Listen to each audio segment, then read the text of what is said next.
কিভাবে পানি পান করলে গ্যাস্ট্রিকের সমস্যা দূর হয়। আচ্ছা, আপনি কি বিশ্বাস করেন ঠিক মতন বা সঠিক নিয়মে পানি পান করতে পারলে আপনার গ্যাস্ট্রিকের সমস্যা দূর হবে?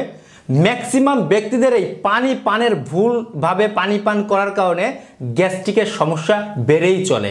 দিন দিন ঔষধজনতার জীবন সঙ্গী হয়ে দাঁড়াচ্ছে। আস্তে আস্তে আপনার যে বিভিন্ন সমস্যা হবে ঔষধে, আপনিও হয়তোবা বুঝতে পারছেন। আমরা কয়েকটি নিয়মের পাশাপাশি পর্যাপ্ত পরিমাণে পানি এবং সঠিক নিয়মে পানি পান করতে পারলে আমাদের গ্যাস্ট্রিকের সমস্যা দূর হবে। আমি একটু সকাল থেকে রাত পর্যন্ত আসি কিভাবে আপনারা পানি পান করবেন। প্রথম বলে দিব, আপনার যখন পানির প্রয়োজন হবে আপনি তখনই পানি খাবেন। এটা নিয়ে কোনো নিয়মের কিছু নেই, তবে হ্যাঁ একটু কিছু নিয়ম রয়েছে।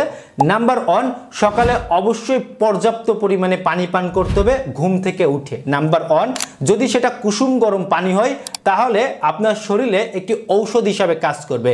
নিয়মিত যদি আপনি কুসুম গরম পানি খেতে পারেন সকালবেলা, নানাবিধ রোগ থেকে আপনি মুক্তি পাবেন। একই সাথে আপনার শরীরে অনেক রকমের উপকারিতা চলে আসবে সকালে কুসুম গরম পানি খেতে পারলে। একান্ত না খেতে পারলে আপনি অবশ্যই সকালে পানি পান করবেন 1 থেকে 2 গ্লাস।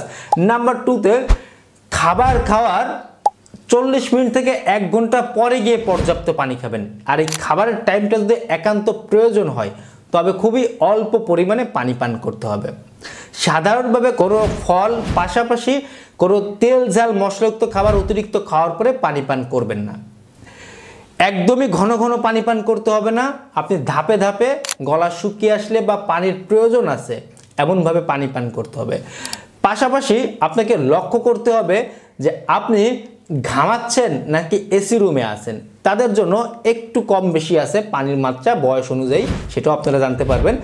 এছাড়া আপনি সারাদিন ধাপে ধাপে 2 থেকে 2.5 লিটার বা আপনার কিডনিজনিত সমস্যা থাকলে ডাক্তারের পরামর্শ অনুযায়ী পানি পান করবেন। সর্বনিম্ন 2 লিটার 3 লিটার পর্যন্ত বা 3.5 লিটার পর্যন্ত আপনি পানি নর্মালি একজন সুস্থ স্বাভাবিক ব্যক্তি পান করতে পারে। তবে হ্যাঁ, এখানে আমরা অনেকেই রয়েছি পানি পান করার জন্য আমরা যে ভুলটা করে থাকি যে শরবত জাতীয় কিছু খাই কিন্তু তার মধ্যে চিনি ব্যবহার করি। এই ভুলটাও কিন্তু করা যাবে না। নর্মালি আমরা রাত্রে যখন ঘুমাইতে যাব ঠিক ঘুমের আগে আমরা পানি পান করব না। ঘুমের 40 মিনিট 1 ঘন্টা পূর্বে পানি পর্যাপ্ত পানটা শেষ করব। খুব প্রয়োজন হলে ঘুমের আশেপাশে একটা টাইমও অল্প পরিমাণে পানি পান করতে পারি, অন্যথায় ঘুমের ব্যাঘাত ঘটতে পারে। এদিকেও একটু লক্ষ্য রাখতে হবে। আপনারা একটু খেয়াল করবেন যে একবারে অতিরিক্ত বেশি পানি পান করবেন না, আবার লং টাইম পান করছেন না এমন যেন না হয়। আপনারা অল্প পরিমাণে 1 গ্লাস 1.5 গ্লাস এই পরিমাণে পানি পান করবেন। আবার কিছুক্ষণ পরে গিয়ে যখন খেয়াল করবেন যে আপনার গলা শুকায় যাচ্ছে বা মনে হচ্ছে আপনার পানি প্রয়োজন, তখন আপনি পানি পান করবেন। এদিকে একটু লক্ষ্য রাখবেন।